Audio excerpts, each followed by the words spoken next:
have the great pleasure of chatting with Jerry for about 20 minutes and talking about his history and his reflections on the world as we know it today for about 20 minutes. And in honor of Passover, I'll be starting with 4 questions. Everything I promise you, it won't be like any other night. All right. Okay. So really, the first question I want to ask you is about your dad. You have written about your dad, and you've written that he kind of introduced you to baseball, he introduced you to sports, and talk about that influence on your life.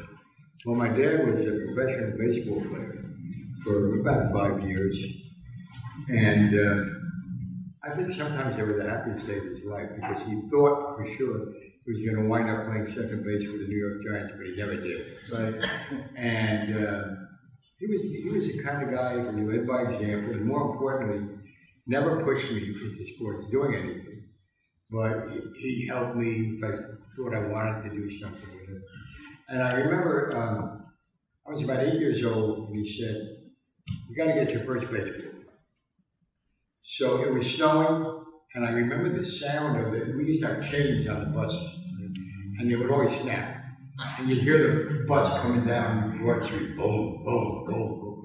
We got on a bus, and we went down to a sporting goods store called the Vigas. And he walks in, and there's this barrel of gloves. Goes right to the barrel, looks at it. Now he's smelling the gloves. And I'm sitting there, and I loved him so much he could never embarrass me, but I'm saying, what the hell is he doing? And then he holds this one up and he says, "This is the one."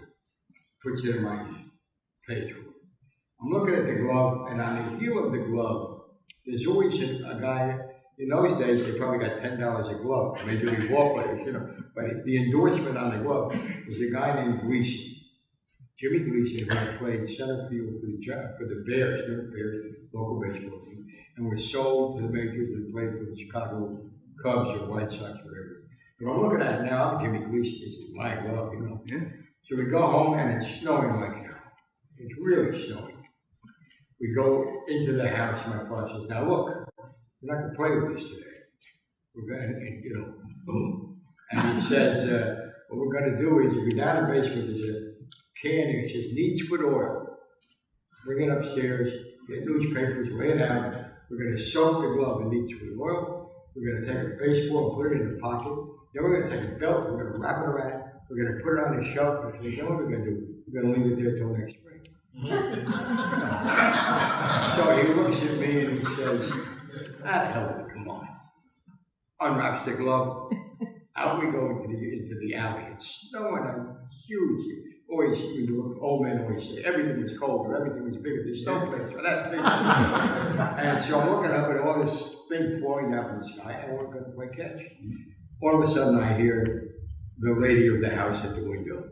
Boom, boom, boom. "But sugar, you got to catch cold. Put coats on. What are you doing out there? You got to do something about it." My father says, "I can't hear her, can you?"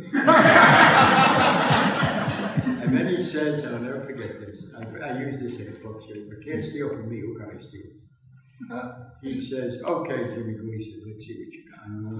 And he throws the ball way up in the air. And I'm looking up at the snowflakes, and somewhere in there's a ball, and I'm moving around underneath, and it's coming down, and I grab it, and I turn around and take a bound because I have saved the International League pennant for the North Bears by making that great catch. He was a guy who gave me one piece of advice my entire life, and that advice I can't tell you. But I can tell you the only joke he ever told me. My father had a strict rule in our house. Nobody, he believed very strongly in his religion. He was not very ritualistic. It was more culturally he believed in it. There was a time when he played baseball, he was the only Jew in the league. This is like 1912, 1914. And, but nobody was going to use their religion as a crutch. Mhm. So the rule was, you don't come and say, I didn't get the job because I didn't do, that's, unless you can prove it, you better not say it. Mhm. So he says to me, one day, he says, there's depression, 1930. It happened in 29, but in 1930, suddenly everybody woke up and said, there's no money in this house. That's the way it went. So he said, in those days, relatives came to live with you during the Depression. And in our family, and I think in any ethnic family, I'm first generation American, any ethnic family, what happens is, if you got a cousin who's 8 or 9 years older than you, it becomes uncle or aunt. You don't dare say Freddie, Uncle Freddie. Well, Uncle Freddie came to live with us, much to my father's heart, because he was my mother's side of the family. He was the worst lawyer that New York University ever turned out, and I think it stands up today. Anyway, in those days, lawyers put ads in the papers, need eager law students to come and go to court for me. So they'd send all these wet behind the ears guys to court. They didn't care what they wanted, they wanted the money. So Freddie, if he got the job, he'd go to court, he'd go over, they'd say, that's $10, and he'd go back and he'd give it to the lawyer, and the lawyer would give it to him. Except Freddie didn't get the job. And my mother, I can close my eyes and see her today, standing there with an apron on, a bowl of some kind of food. She was not a very good cook. I was 16 when I learned spaghetti doesn't come out of cans. But she's standing there with the food and she said, well, Freddie didn't get the job. And my father rolls his eyes to the ceiling. He's got to go home. Oh. And my sister, Nancy's mother, who wouldn't say anything unless she was told it's okay, you can say it.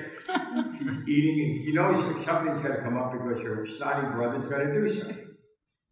And I say, well, you know why I didn't get the job, don't you? And my father says, no, Mr. Sophisticate. Tell me why Freddie didn't. Could it be he's a lousy lawyer? No, that's not what it is. He got the job because he's Jewish.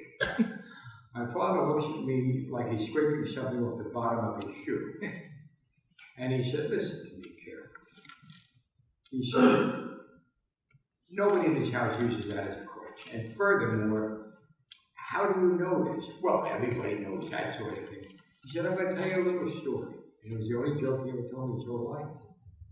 He said, a guy goes down to audition to be an announcer at a local radio station. And he comes out kicking things and throwing things, and friend says, you didn't get the job. And the guy says, no, I didn't get the job as an announcer because I'm the Jew. I kept that in the back of my head for a long time. And then one day, Reggie Jackson is attempting to play right field for the Yankees. Now, Reggie could hit, but as an outfielder, I would give him like a D-minus. And a ball is hit to right field, and that sterling ambassador of milk of human kindness, Billy Martin, is the manager. And he looks and he's screaming, what the hell is he doing? And Reggie's circling underneath it, he's thinking, well, it doesn't have wings, so it's probably not a bird, it might be a ball. I'll go see when it lands. He bends over to pick the ball up, and Billy Martin goes berserk. And he says to Paul Blair, who didn't play much in those days, he says, get out there and get that son of a bitch out of that game right now. So poor Paul Blair runs out there, and Reggie says, say what? And he comes in, and he yells at and calls Martin a racist. And they start to fight on the dugout floor. Neither one of them was very popular there, so they let the fight go on. Finally, they break it up. So I remember my dad's joke. Yep. Now, those of you who didn't know Paul Blair, he was black, like Reggie. So I tell the joke in the column the next day. How can Reggie accuse him of being, anti-black because of whatever? So I had a great editor. Stanley Woodward was my sports editor at the Star Ledger and then at the New York Herald Tribune. And anything I learned, and I didn't learn an awful lot, but anything I learned from Stanley. And Stanley had a rule. If you're going to write about somebody and you're in town, and they're in town, you go to wherever they're playing the next day. You give them a chance to talk to you because they may make more money, but they don't have a newspaper. So I go there and I look at it right here and he says, "How could you say that about me? You're getting living." I said, "Richard, how well do you know Paul Blair? I mean, he's been a teammate for 2 years. Did you ever look at him?" He says, "Oh yeah, I know. Yeah. Did you shave this year? When you shaved, did you notice anything about this color of your skin and Paul Blair's skin?" And Richard said, "You know, that's really a very funny joke." That was my one. All right, question 2. Okay.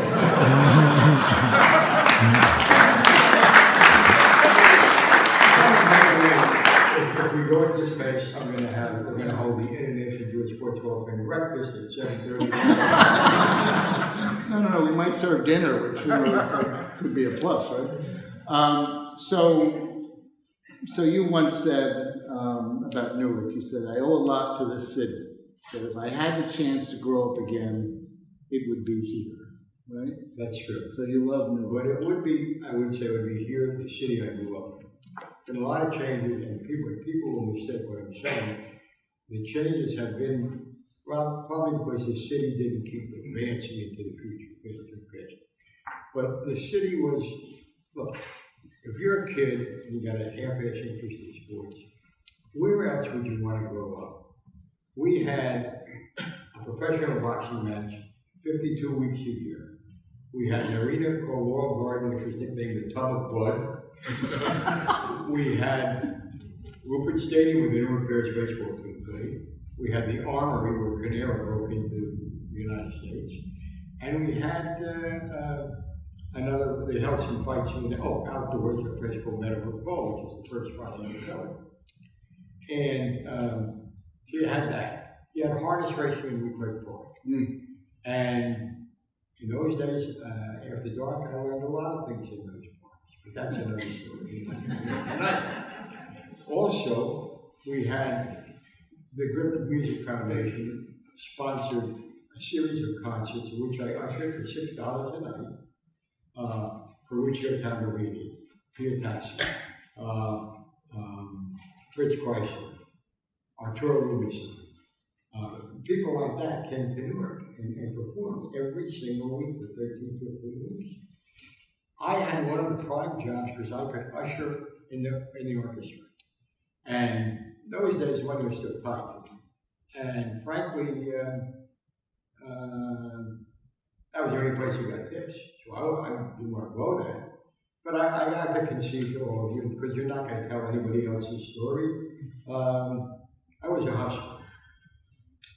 If there was a quarter loose, I was going to get it. The telephone company buys out the arena because Nelson Eddy is coming to perform. And all the young ladies who worked in the phone company, he used to leave his shirt unbuttoned down here, 3 little yellow hairs would stick out. They loved Nelson Eddy. And that night, Barry, the head usher, who really took this stuff seriously, I was making $6 a night, but this was Barry's life. He was ahead of all these peons that were getting $6. And he lined us up and he said, "Now listen, it may be rough out here tonight. If any woman makes a run for the stage, you got to tackle her."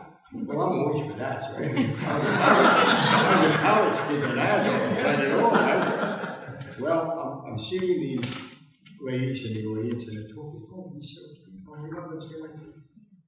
He is great. You really like Nelson Eddy?" "Oh, I love Nelson Eddy. What's your name?" "Sheila." "Sheila, you like Nelson Eddy's autograph?" "Yeah." "His autograph?" "Not so loud. You're missing my job." So Sheila and her friends all entrusted me with $1 each. I went into the men's room where my partner in crime, Donald Mopsy, who also went to New York Lakers, is sitting there. I don't know what he's doing. He's hiding probably, because he didn't work very hard. And I said, "Get a pencil, start signing these programs." So we're signing the program, and Barry walks into the men's room. And I'm thinking, he knows. He didn't come in here to do what the rest of us do in men's room. He knows. And he grabs me and he said, "If I had enough, I should sign 5 of you. But instead, you go to the balcony and you'll never work, you go to no tips, you'll never work the orchestra again. I go up to the balcony and look. It seems like I'm 82 miles away looking down. And it was, and now he's singing, you know, and then women are swooning, and he's got a checked shirt on, a lumberjack, you know, and he's pounding on a fire door up there, pounding. What the hell? So I open the fire door, and there's 6 guys who I know at first sight did not come to hear Nelson Eddy sing. I could bet on it. And one guy said, man, there's some guy up there singing. I said, well, who are you? What do you want? Well, we thought it was the Golden Gloves tonight. And I said, hey, you guys want to go see the Golden Gloves? Yeah, but it's Thursday night. I don't normally work Thursdays. But I'll tell you what, if you can each raise $1, you're going to see the Golden Gloves on Thursday. Then I went down and told Barry about this horrible operation my father had, and I needed another night course. The $6 would probably save his life. And they let me work the Golden Gloves, and boy, I let so many people in it. That probably was the biggest house they ever had. And Newark was the place. It had an unbelievable school system, it really did. And it had, now my sister went to Newark University, which preceded Rutgers by, I think Rutgers, when I got to Newark Rutgers, and everybody knows there goes the neighborhood. When I got there, I think it was 3 years, they had it for 3 years. I think they got it in 45, and I went there in 48. And again, the city was great. You learned things in this city. I mean, you really did learn. I mean, it snowed, you got the shovel, you went out, you did the whole block, came home, you had like 2 1/4. It's a money. Hell with junior achievement. I had my own program. You know, that's what happened.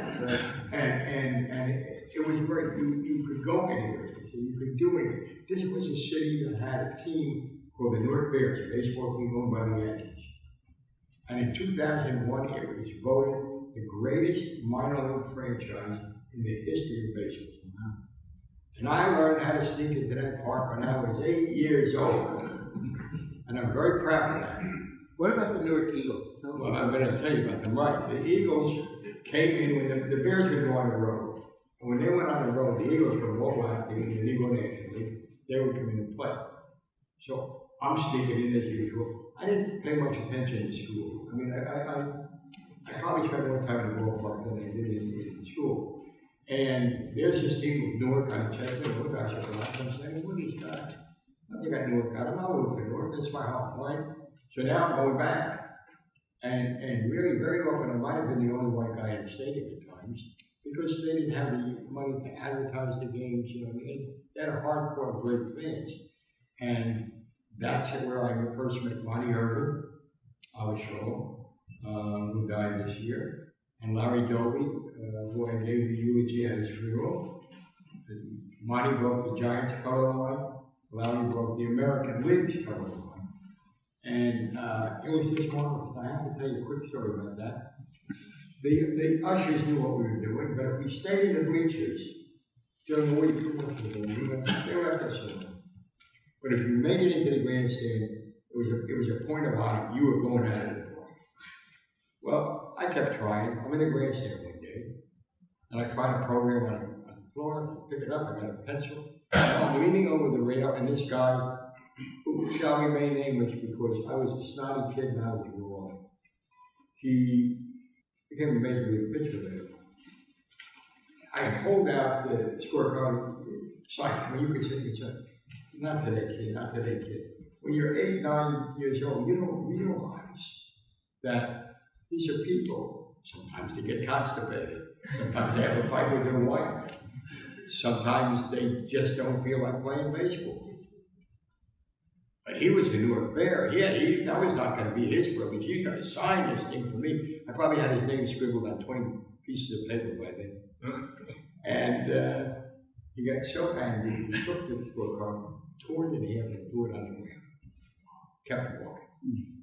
Oh, if he was a Jersey City Giant or Rochester Red, I could understand. But one of my guys would do this thing to me. I took it very personally. A woman comes up to me and grabs me by the arm and says, "Come with me." I said, "This is great." She probably works for the team. They can throw me out of the ballpark. I'll be down the street. I don't even know if I have a bus fare to go home. So she walks me down the third baseline, and in Rupert Stadium, the third base dugout was the home team dugout. And she says, "Sit here." There's a bunch of women sitting. She says, "You sit with these women. I'll be right back." I sit down. She walks down the steps, leans into the Bears dugout, comes out with a baseball, walks up the steps. She said, "I saw what that guy did to me. Nobody should do that to a child. This baseball is signed by every member of the New York Bears."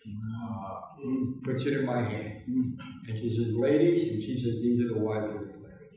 Now, do you know who George Sternweiss is?" His name is Snuffy. "Oh, Snuffy Sternweiss, yeah, I know him. We say hello all the time when I come to the park." She said, "Well, I'm Mrs. Stern. If you have any trouble in this park ever again with the ushers, you come to the ladies. Ladies, he's a nice young man.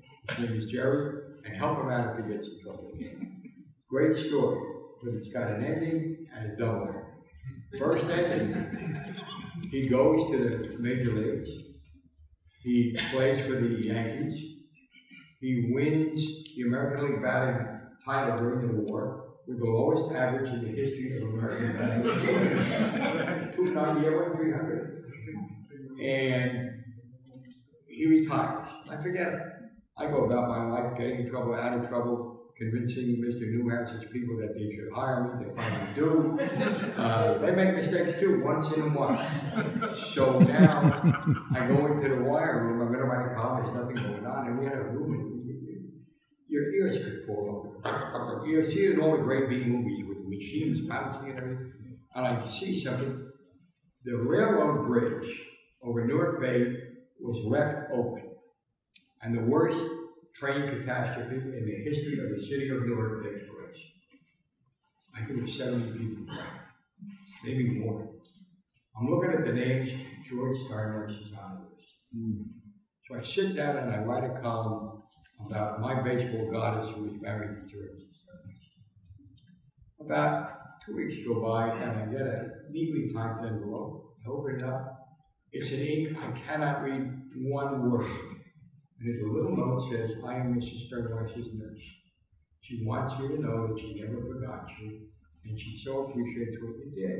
Now that's a great ending, but I never know when to stop. So what happens is, I write a biography, one of 12 books, which you can get from Amazon. And it's called "Through My Eyes." And in it is this story, and there's something I thought she was from Newark. I thought she was born and raised in Newark, but she wasn't. But I wanted to check it. I knew that her daughter was working at a bar as a barmaid in down the Jersey Shore.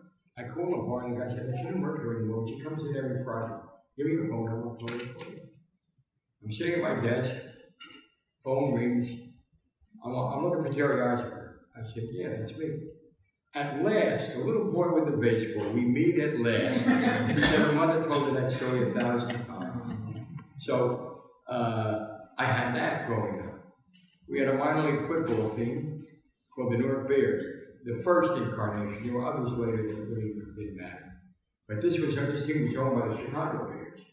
And they're in a championship game in the American Association of Professional Football Teams. You might remember it. The Giants, Trevor Marion was here.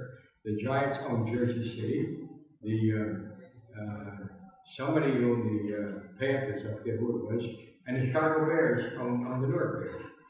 And they loaned Sid Luckman. I'm naming, pretty old. Sid Luckman was a quarterback. Good. Sit up, fight up. Everybody knows Sid Luckman. All right. You know Sid Luckman, he's Jewish. So Sidney was a great quarterback, and he's on loan to the Newark Bears. You could do that for the game that would get them into you couldn't play the championship game. So I go down there, I don't have any money, and I climb a tree. And I'm not a very graceful person, but I want to see Sid Luckman. And of course, he was one of the, not the 4 questions, he was one of the 3 questions. my father would always ask me at night when I was 7, 8, 9, when going to bed, who's the greatest baseball player? No, I. Right. My father was right. Who's the greatest football player? Sid Luckman, to his word. And who's the greatest fur dyer in the world? Jerry Izenberg. That was a big question. All right. So I want to ask you about your time at Rutgers, and you joined the Star Ledger in 1951 when you were still a student Yes. at Rutgers. How'd that happen? Yes. Well, Donald Newhouse was here that night. We were talking about that there were a great number of drunks who sought refuge at the North Star Ledger in the 30s and in the 40s, and a couple of them hung over to the early 50s. And we were not a big paper until much later. And I take full credit for the size of this paper grew. Even though I'm going to get it, I don't deserve it. But there was they looked for guys in college. I was going to be a copyboy. I got to tell you, I got to divert for a minute. I wanted to go to school. I did not want to go to college. My father, who was sheriff, said to me, "Go to college." Now, he at no time said, "Here's the tuition." He just said, "You're going to college." So my sister, her mother, wouldn't wait to rat me out, said, "Oh, they're North Rutgers. They're 2 years old, and you know some people here, and I'll take them down to the business store." It's not a very happy bus trip. She was 3 years older than me, too. She really did the best. So I got into school. And in order to pay for it, I got a job in a chemical company, loading barrels of dehydrated red Congo dye. The guy who owned this company had a contract with a sect in India that wore Congo red dhotis and Congo red saris. And he figured out, it was right after the war, he figured out, if you could put water and powder and make coffee, you could take the water out and send the dye cheaper at half the price in bulk load. I hated that place. I hated that place. I had classes from 8 to 12. I would go, of course, unless it was Columbus Day, which I couldn't cross the street, because the parade was always on. I'd go, of course, to the public library. I'd do as much homework as I could do, which wasn't a lot. And then I would get on a bus, I would go down to South Street to the chemical plant and go to work. I did this for the first 3 years of my college. And the chemical plant blew up one night. At a time when I was seriously considering torturing it myself, I was with the owner, but he wasn't in. And I had no job. I got a job as a short order cook. The guy said, "Can you cook?" "Ah, can I cook?" I couldn't cook. I came from a long line of people who couldn't cook. So after 2 weeks, he said to me, "You know, Jerry, we don't like you in this place, but we're afraid you're breaking every health law in the state of New Jersey. You're fired." And at that point, somebody said, "You're hiring copy boys at the Star Ledger." I don't know, they didn't pay much. I wasn't going to pay my tuition. Right. But I could spell, but some of the people on my desk couldn't do it that way. And I could punctuate. And so the next thing I know, I'm on the desk. And within a week, they said, "Hey, send them out to write. Send them out to write. At least to come back soon." That was the start. That was the start. Wow. And you know how many professors of English cursed the fact that they took me in. So how quickly did you go to the Herald Tribune and Stanley Woodward and Red Smith and the mentors? When I came back to Korea, and our side won, which is the miracle. When I came back from Korea, I said, "I'm not going back to Korea. I'm not going back there. Nothing's happening here." Everybody would like me, because at the end of my stint, I was on Pacific Stars and Strike. I had 7 jobs there, under 7 different names. They didn't have anybody who'd ever been in the business. They're putting out a newspaper for Okinawa, for Korea, for all that. And I was Jerry Izenberg, sports columnist. Right. I was Jerry Izenberg, the assistant city editor. I was Herman Hickelman, who wrote fiction for the weekend edition. I was Penelope Peddletree, who gave advice to the lovelorn and wrote a food column. And I had a really checkered past with a lot of communist associations as a young guy. You know, because I grew up in the 30s and then in the 40s, and I knew better than anyone else later on what advantage they took of me, because I knew what they were all about. But in the beginning, they were progressive thinking people. And at least I was convinced of that. And so I'm doing very well. I'm about to move out of the barracks and get my own apartment in Tokyo. Because at night I'm working at Asahi Shimbun, which is a local Japanese paper. The AP has a floor in their building, and I'm editing copy. And I'm managing all the Japanese reporters. And so we had a guy named Fred Sato comes to me and says, Joey, we got to run this thing. We have to. I said, well, I'll decide that. What is it? Well, it's a story of the Haruna, the greatest battleship that ever was. And it's the anniversary of the building. And I think, and we build battleships like, I said, yeah, where's the Haruna now? He said, well, I'll tell you, it's at the bottom of the ocean outside of Midway, where we put it. Take this thing and I'll tell you where to stick it. So I was not very popular among the indigenous people on that day. But I was making good money, everything was great. Yeah. The editor calls me in. He's a former shoe salesman who stayed in the army after World War II. And said to me, you got to go back to Korea. And so, the war is over, you got to go. I said, don't go back there. You got to go back. CIC, counterintelligence people, are coming in, they want an interview with you because they understand that at one point you belong to a communist organization. I said, okay, but then you go find Penelope Peddletree, and you go find her, and you go find, and he liked that job. And he said to me, they gotta give us advance notice. Every time they say something, you go on furlough, and we'll call you and tell you if you can come back. So but I thought it was hot stuff. I came back and said, I'm not going to the lecture. Well, you know what? It was unanimous. Nobody wanted me anyway. I went, at that time, there was no highways, there was no nothing. Straight up Route 10, I was living in Irvington. Straight up Route 10 to Denville, New Jersey, and I went to work for a weekly paper. I worked 6 days a week.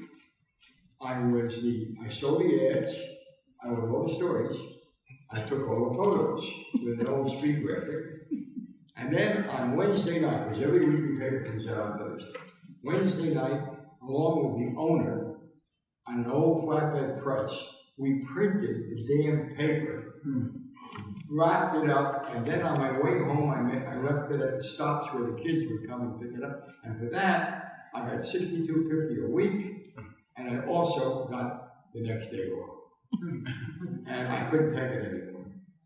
And I got a hold of Stanley Woodward. Stanley Woodward had come back had come to the lecture. He was my idol. He was everybody's idol. Anybody who knew this business. When he had the Hail Tribune Sports staff, greatest ever in this country. He got fired, he went to Miami, came back, and now he's the sports editor. So I go in and see him, and he gives me all this time. It's great. And he says, I like what you're saying. You know, I'm going to follow you. He's going to buy this weekly paper and follow what I buy. He's not going to, you know, but he did. And what he did also do was, he said, the last parting shot, I'm looking for brownie points, right? So he said, why do you want to be in this business? And I said, Mr. Woodward, all my life I wanted to be a journalist. He looked at me like he was scraping dog manure off his shoe. He said, you're in the wrong building. We don't have any journalists here. You want to be a journalist, go to the New York Times, get a 3-piece suit, go to a pawn shop, find a 5-letter capital key, introduce yourself. They will send you to Geneva, Switzerland to cover financial conferences, and you will be a journalist. Here we only have newspaper men. And I never forgot it, and that's what I try to be all my life. Great. So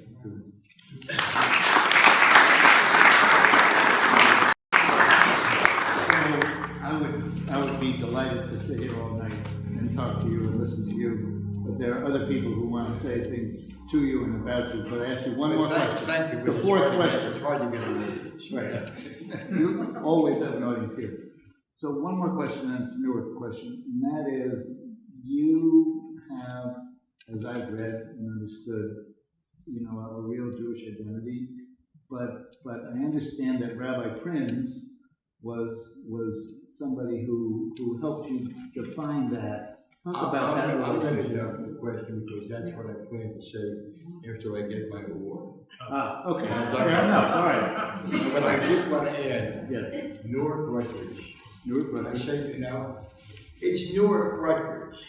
Say that after me. Newark Rutgers. It's not Rutgers, Newark. It's Newark Rutgers. And I got an education there that I could not have gotten anywhere else, and I will prove it to you. I entered it in 1948, third year they were in Rutgers. They were letting the World War II GIs out of the hospitals. So I went to school with guys who were going to do 4 years and 2 years, and they did it. And I'll never forget, there's a guy named McLaughlin who lost a leg, and he's sitting there with a stump up, and I was taking Far Eastern history, and Professor Zabriskie was saying something about Okinawa and this and that, and all of a sudden he looks up and he says, "Hey, Doc, don't bullshit me, I left this leg over there." It was an experience I could not duplicate. I had great teachers, and I had a discussion with Mason Gross, who later was the Rutgers president after I was out of school. He was considering making Newark Rutgers an open enrollment school. And I went, he did see me, we did talk. And I said, "You gotta understand one thing." He said, "Well, there's other places, there's NYU, there's really different." I said, "You wanna pay everybody's tuition here?" I said, because I pay $250 a semester. I said, "Let me tell you something.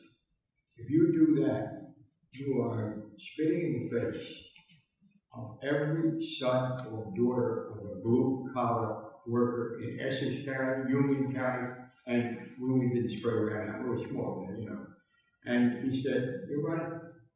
And I'll tell you, I just love the place. I really do. Well, the good news is the place is in great hands. Nancy Keener is here now, and she's doing a wonderful job. So,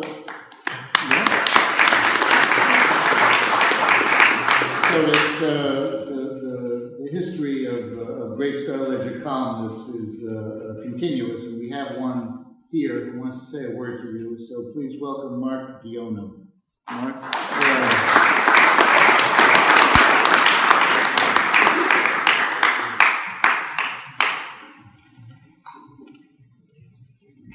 Couldn't get a haircut today?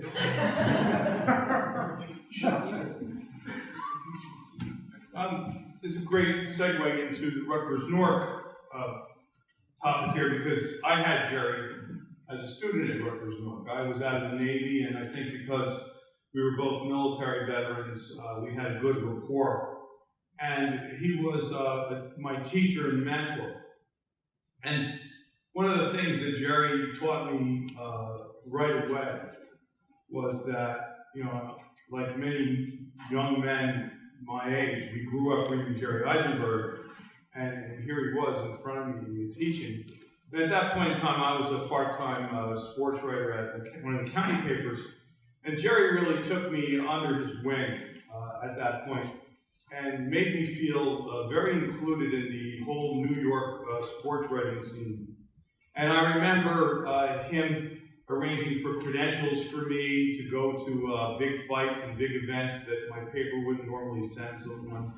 And we even shared a seat at one fight because they didn't have a credential for me. And Jerry said, "No, he's got to come in. He's got to come in and sit next to me."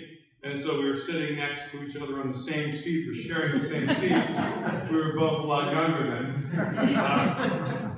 And I remember at that point, I think there was a fight. It was an ethnic battle in Madison Square Garden, and there was going to be a disputed decision. And Jerry looked over at me and he said, "Right or left?" I said, "Jerry, what do you mean, right or left?" He said, what do you, I don't understand what you're saying. He said, when the riot starts, you're going to go down to the red line. I don't want to clang heads with you. So, you know, as a 23-year-old kid breaking into the business, this was just great. I mean, I just felt so privileged to be around Jerry. And later on, when I kind of came into my own a little bit as a columnist, as a sports writer, like all the other guys that are here, Richie Scher, Tom Lucci, Dave D'Alessandro, you know, we were all really influenced by him. One of the things that Jerry really was a social journalist. He didn't cover sports as a gossip columnist. He didn't cover sports as a job sniffer. He covered sports and their impact on the world at large and the society at large. And you know, I learned that reading him, and I learned that as he mentored me through my career. And one of the great things when I became a columnist at the New York Post, Jerry and I sat next to each other, not on the same seat, but we sat next to each other at almost every event. Sure. So it was really a great, you know, just not only to have him as an instructor in school, but also to then go through the next 10 years of a career next to this guy. The words a second father to me are thrown around a lot, and very loosely.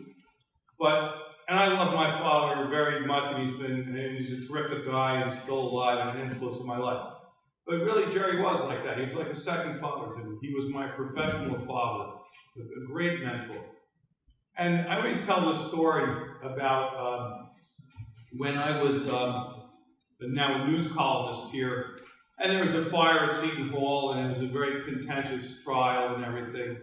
And at the end of that trial,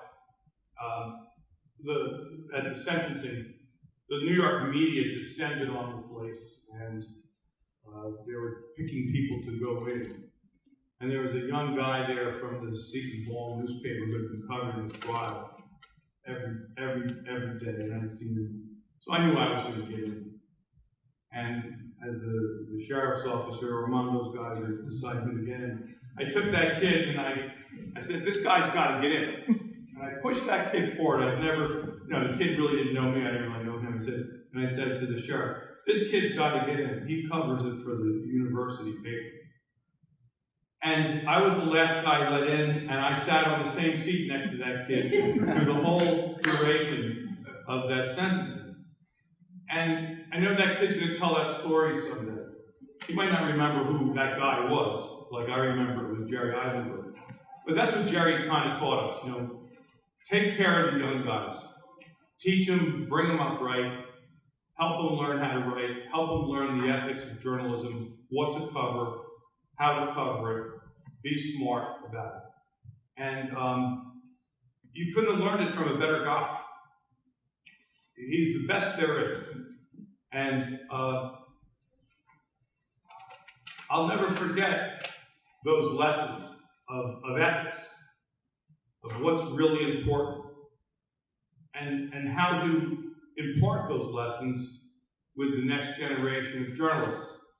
In the world that we live in today, this is not such an important commodity, but I think it'll come back at some point, and I think that if we are interested in teaching kids how to write, how to report, and how to act responsibly and ethically as journalists, we're going to keep our country strong and make our world a better place.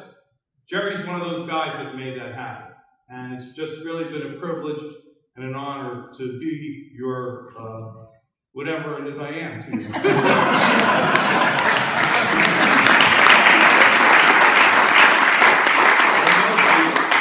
Mostly, you've been my friend, and I thank you for that. That's true.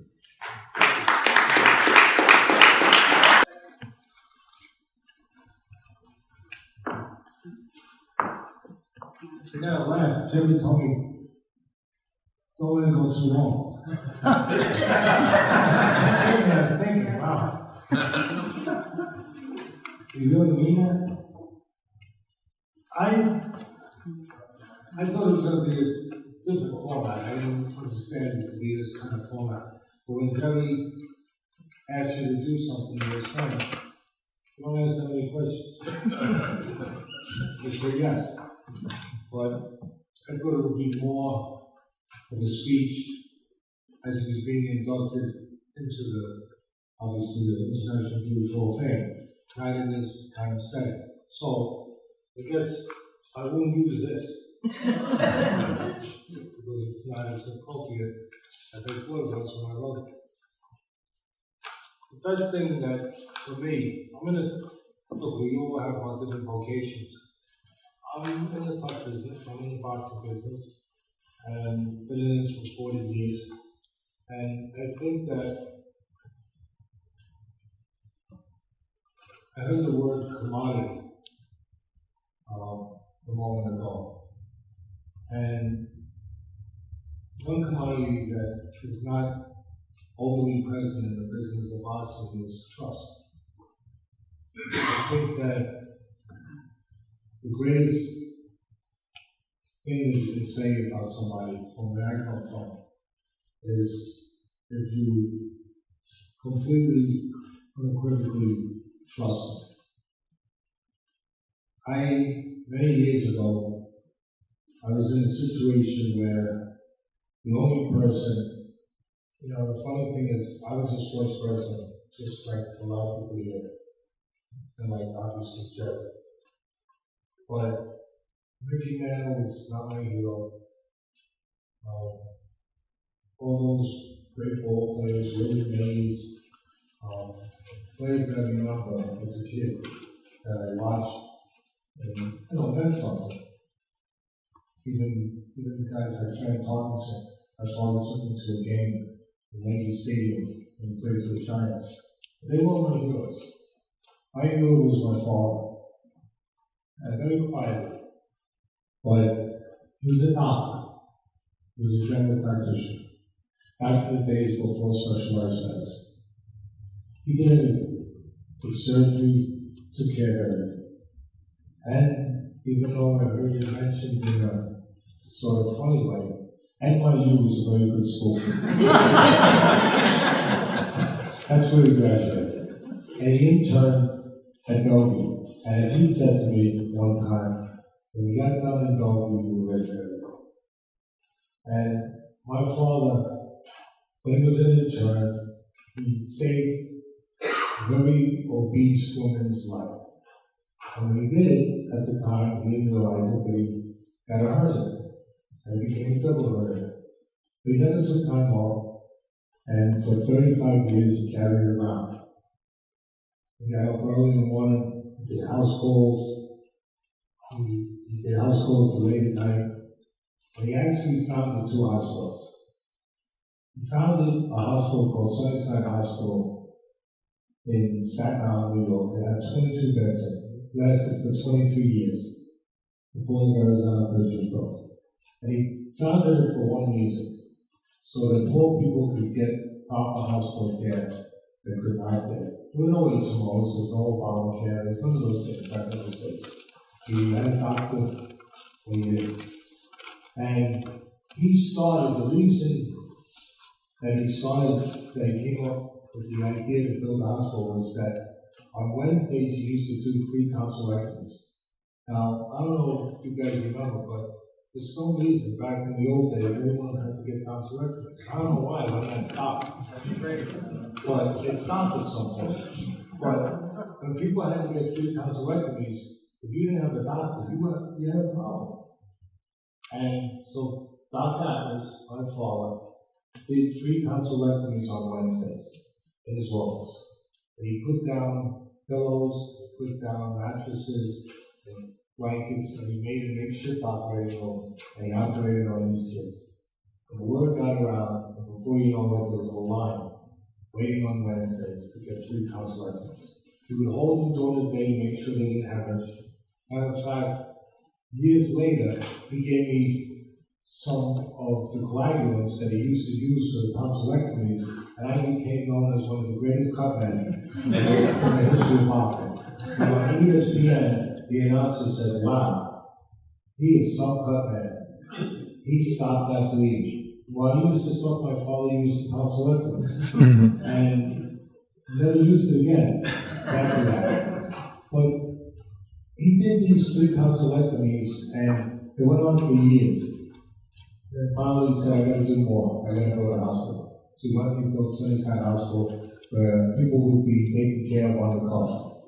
And the people that had proper insurance or had money, they would pay some of the bills. And it went on for all those years. And then when the Valazan Bridge was built, the city came in, it was right where the highway was gonna be. They bought it from, they tore it down, they took the highway off, the Valazan Bridge came. And he went with 60 other doctors and he found the doctor's hospital, which lasted for 30 years on Staten Island. And one of the things that I remember, I would always go on house calls. That's how I got to spend time with him. And I remember I walked into his room one day, and I'm in the boxing business later on. It's about being tough. It's about being, able to do things from a mental standpoint and a physical standpoint that other people can't do. To deal with pain, to tolerate things that average people can't tolerate. And I walked in, and there was a mirror. And when I walked in, I looked in the mirror and I could see him. And he was double over in pain. And he was wearing, at the time, I didn't know what it was, but it was a truss that was keeping pressure in the pelvic area down here. And I didn't realize at that time what it was, but it was that he had the double hernia and he was in pain. As I got older, I realized he was always in pain, but he never let it show. He did his house calls, he took care of all his patients, he got home late at night, and it went on and on. When he passed away, it was very important for me to know that this man would be remembered. And he passed away in the same hospital that he built, Father's Hospital. And one of the things that was a regular habit for my father was that on the holidays, as great as the holidays were for most people, he recognized it as being a horrible day for people that weren't doing well. People that were homeless, people that were on the street, people that had those type problems. And he realized that there was a high rate of suicide. So what he used to do, and his young son, I was probably 9, 10 years old, I would go with him. And he'd go around and he would pick these people up, put them in his car, and he would take them, whether it was Christmas Eve, whether it was New Year's, or whether it was Easter, whatever the holiday it was. And he would take them to the hospital, his hospital, and he would put them in. And they would be in there for 3 days. And he would always save beds for them, so that they could get 3 meals, they could have a roof over their head, they could be warm. And I figured that's why he did it. And I asked him one day, and he said, that's not why I do it. I do it so they're not alone. That during those days, when it's very difficult for them, when everybody else is celebrating, everybody else is happy, that they won't be alone. And there'd be less chance of them obviously harming themselves. So when he passed in the hospital, I was left in a quandary where, how is he going to be remembered? How can a man like this properly be remembered? Who would I go to talk to about this, to make sure that it could be properly said, and his life could be heard or seen by people in a proper way? So I went to Jerry. And Jerry wrote this wonderful story in the New Star Ledger that said, basically the title of the story was, The Toughest Man I Ever Knew, that never threw a punch. And when my father died in the hospital, I had the story put into a glass enclosed case, we waterproofed it, and I took it to the cemetery, and I put it there. And it's still there. All these years later, 1994, he passed away. And as I started the story, I said, again, for me, the most important thing in the world, the thing that is just more important than anything else, is to be able to trust somebody. there was no hesitation who I was going to trust to do this. It was Jerry Izenberg. And I just want to say congratulations for your induction into the Hall of Fame. You can read this if you want.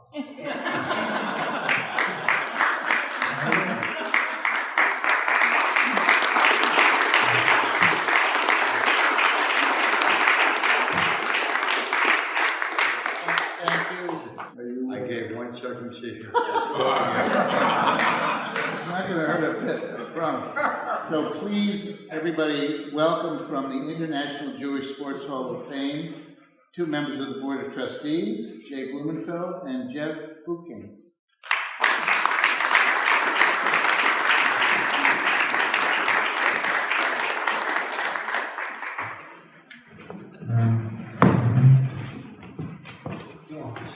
Good. It's a hard act to follow. Thank you. Good evening, ladies and gentlemen. I have this prepared, so I'm going to read it, so I apologize a little bit, but there's a couple of things I want to say, and it's not going to be too long. My name is Jay Blumenfeld, and I am a member of the Executive Board of the International Jewish Sports Hall of Fame. The International Jewish Sports Hall of Fame was formally inaugurated on July 7, 1981. Its predecessor, the Jewish Sports Hall of Fame, was founded in the United States in May of 1979. The original hall included only American honorees. The International Hall of Fame honors athletes and sportsmen and sportswomen throughout the world. The purpose of this Hall of Fame is to honor Jewish men and women worldwide who have accomplished extraordinary achievements in sports, and to acknowledge those who have made significant contributions to society through sports. To date, approximately 395 men and women have been so honored. Elections to this Hall of Fame are made annually, and formal induction ceremonies are held in Israel every 4 years.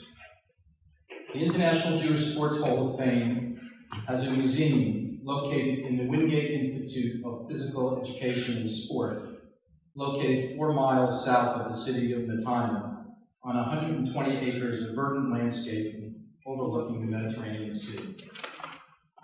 I hope all of you have had a chance to look, and please take home the brochures left on the tables tonight that will tell you a little bit more about this Hall of Fame, and especially the website, www.jewishsports.net, that lists all the inductees and some of their accomplishments.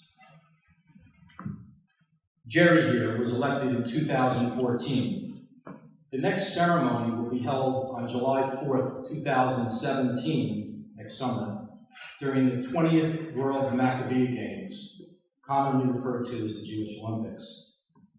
As Jerry knows, he is welcome to come to Israel, then with this medal he will be getting shortly. A permanent plaque with Jerry's picture and bio will be unveiled there.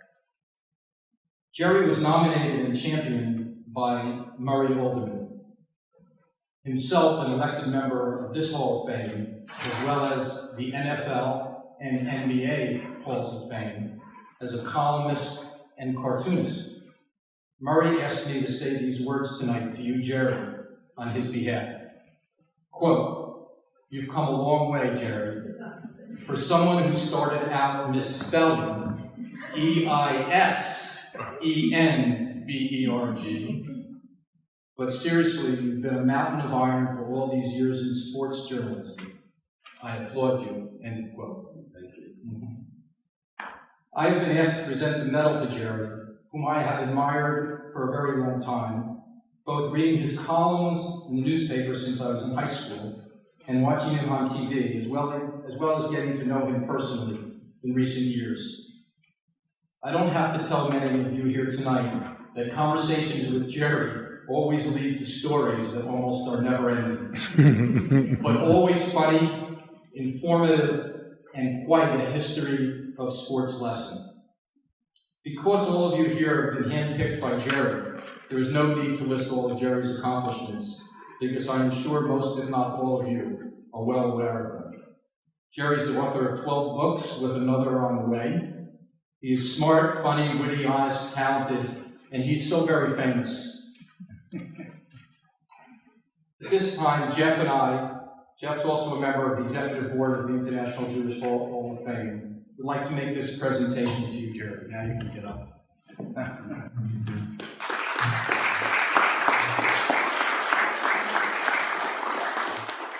The International Jewish Sports Hall of Fame, Jerry Izenberg, inducted 2014. And it's a beautiful gold medal. You can see this. This is given to every inductee, and as well as I said before, the plaque with a picture and the bio of Jerry will be unveiled next summer during the World Maccabee Games, the official induction. I hope to be there. Congratulations.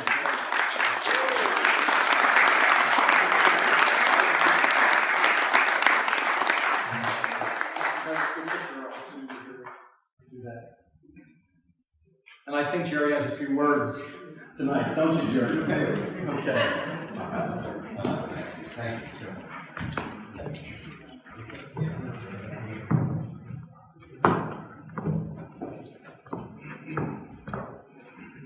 This is a very important night for me. And this is the hand-picked audience. And the common denominator here is I picked people who I was reasonably sure would be throwing things at me. So that's why I'm here.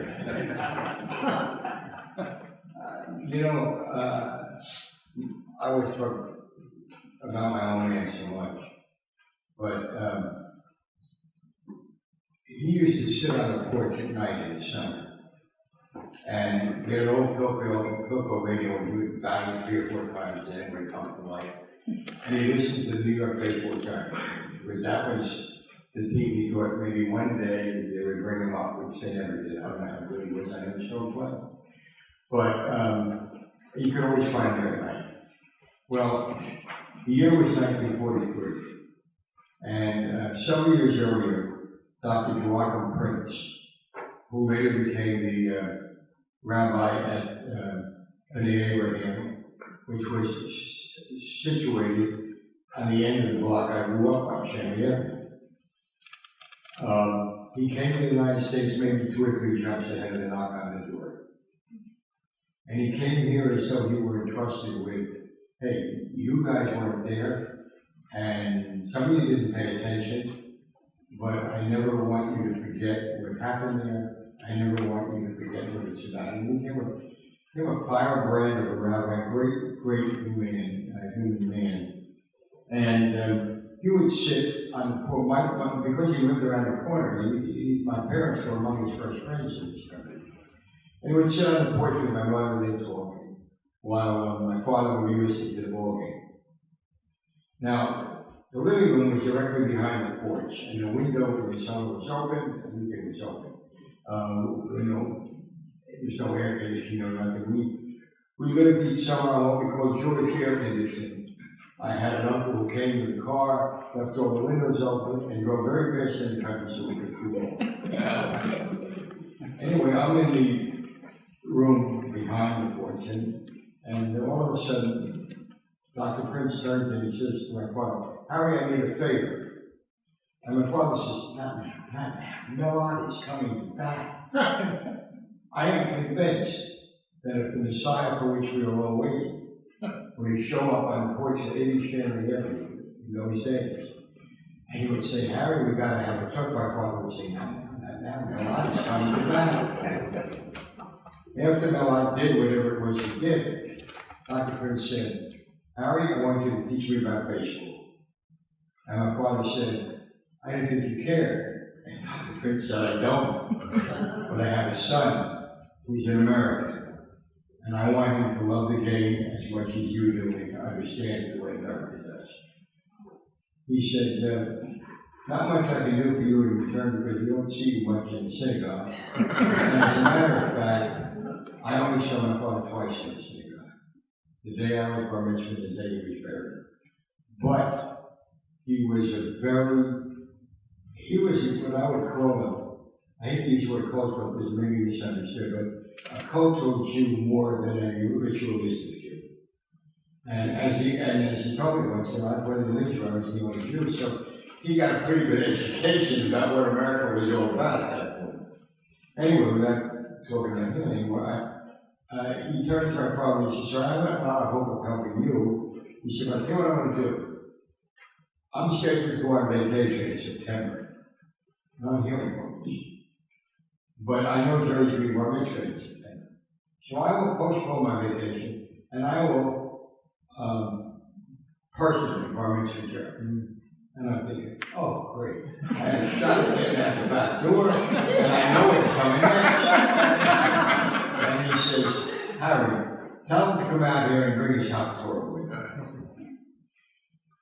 My voice was not finished changing at that time. And it was not an all-American chant. It really wasn't. And he says, "Okay," he opens it up and he says, "Chant for me." I chant, I think the first two words were "Lord, I call it," and I don't even know what they mean today. And my voice gave, and he said, put his hand on his head. Oh, he said, stop, please.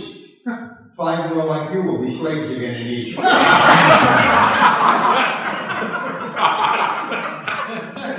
And then he said, "I'm going to help you." I really didn't ask for it. My old man is saying, "You're going to go to bar mitzvah place." I had not even. You're going to go to bar mitzvah place 3 days a week. But it was the spring and the summer, and I want to play ball. And we lived about 8 blocks away from a field that had rocks in it, and we clean it up every day after school. We called it the home lots because there was an orphanage next to it. And that's where I would be. So I really didn't know anybody in that bar mitzvah place because they didn't know me. They didn't see me. I was playing ball. And about a week went by, and I kept to my usual routine. I went out and I went to play ball after school. Right? Beautiful day. And her mother, my sister, is standing in the living room there, the door opens, and a man named, I know him as Mr. Izenberg. He walked as though he himself were keeping the wailing wall standing. No question about it. Carrying George the burden. The burden was kids like me that he had to teach. And he said, "Where's Jerry?" And my mother said, "He's the same guy." And my sister said, "Who's that?" My sister said, "I know where he is. I'll show you." And they walked, the two of them, the old man and my sister, who couldn't have been happier at any other moment in her life, was going to rat me out, goes down there and points to where we're playing. You know, when you're a kid, when you're 13, baseball is a very serious business. And we, the kids from Shanley Avenue in Baldwin, and we were playing against the kids from Burger Street, and that was a big thing. This old man walks onto the field, puts his hands up, grabs me by the ear, and begins to schlep me up Clinton Avenue, 7 blocks to the synagogue. I had a lot of friends I played ball with who were Catholics, and they used to show me their hands. They used to say, "You know what the nuns think are?" Look at the size of that hand. Believe me, my heel was twice the size of the synagogue. But he set me straight, and he kept me coming until the great day was about to appear. Now, there were 2 other bar mitzvah bookers that day. Neither one of them could read a word of Hebrew, could speak a word of Hebrew, but their parents were very, very large donors to Temple Bay Abram. So you knew they were going to get bar mitzvah that day. And the little kid from up the street, whose family did not belong to the temple, could afford it, he was going to carry the Hebrew portion of it. And he better get it right. Well, we went through the whole thing, and now we get to the point where the 3 of us were standing with our backs to the everlasting ark, the everlasting light is overhead, and he's looking at me. These kids don't exist for him, because he made my father pledge. And the 2 laser eyes shooting at him. And he says, "Jerry Izenberg, I want you to be a respectful Jew. I want you to be an observant Jew. I want you to be a scholarly Jew." Well, that's out of And then he says, and if anybody ever hassles you about your religion and your roots, I want you to be a fighting Jew. And I'm saying, he wants me to be a dead Jew. And I missed the whole point of the sermon until Brown versus the People Board of Education. And the South did not pay much attention. They were in a different country. They didn't pay much attention to that. And I read in the papers where my rabbi, Dr. Walker Prince, was on the first Freedom Riders bus to Alabama. The first one. And he had a tough time back there. And when he came back, he talked to the congregation. Some of them were so thrilled about it, but some of them were thinking, listen, they're leaving us alone. Let's not draw attention to ourselves. They don't know we're here. But the other half of the congregation said, we're with you. And they went to New York City, and he led for 3 days picketing on Woolworth because of the lunch counter sit-ins. Now, at that same time, although I didn't know it, a beautiful young lady named Eileen Leach was participating in one of those cities, and she's sitting right over there. Her name is now Eileen Izenberg.